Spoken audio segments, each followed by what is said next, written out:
বিরুদ্ধে তো কিন্তু মন্ত্রী সরাসরি অভিযোগ করেছেন যে আপনারা কোটি কোটি টাকা নিয়ে তার পেছনে ঘুরেছেন।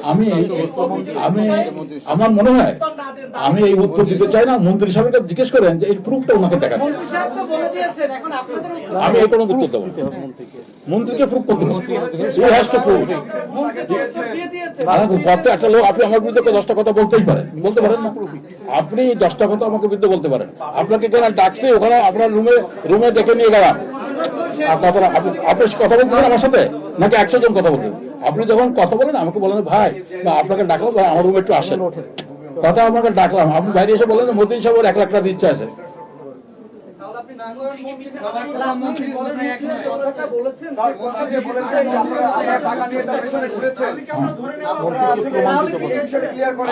আমি তার পিছনে টাকা নিয়ে কেন বলবো?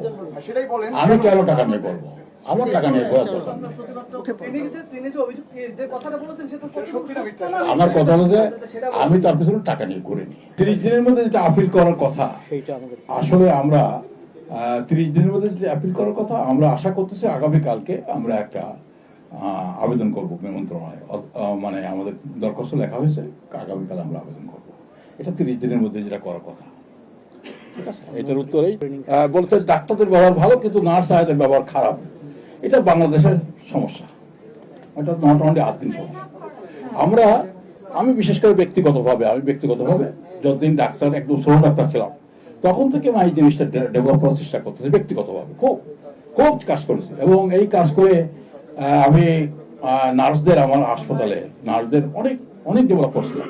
এখন তো ধরনের হাসপাতাল অনেক বড় হয়ে গেছে, আমার 5টা 8টা হাসপাতাল। এখানে আসলে একদম মানে সবকিছু জাতীয় যে মানে আমাদের ধরেন জাতীয় যে অবস্থাটা, সেটা প্রভাবটা পড়েই।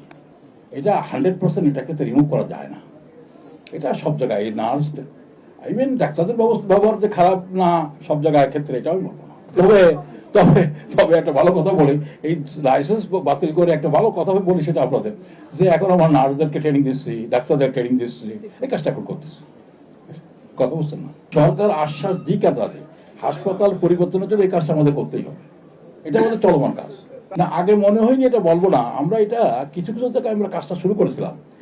আর এটা যদি আমরা এইভাবে বলি যে আমাদের যে সমস্ত ভেন্টিলেশন যে কথাটা আমরা বলতেছি, সেই ভেন্টিলেশনের যে কারণ আমরা খুঁজতে যেয়ে দেখছি যে আমরা কিন্তু ভেন্টিলেশনের যে কার্বন ডাইঅক্সাইড লেভেল যেটা থাকার কথা, সেই কার্বন ডাইঅক্সাইড লেভেলে এখনো যারা এক্সপার্ট তারা মনে করেন না, এটা আমার কথা বলছেন, তারা মনে করেন না যে এই কারণে শিশুর মৃত্যু হতে পারে।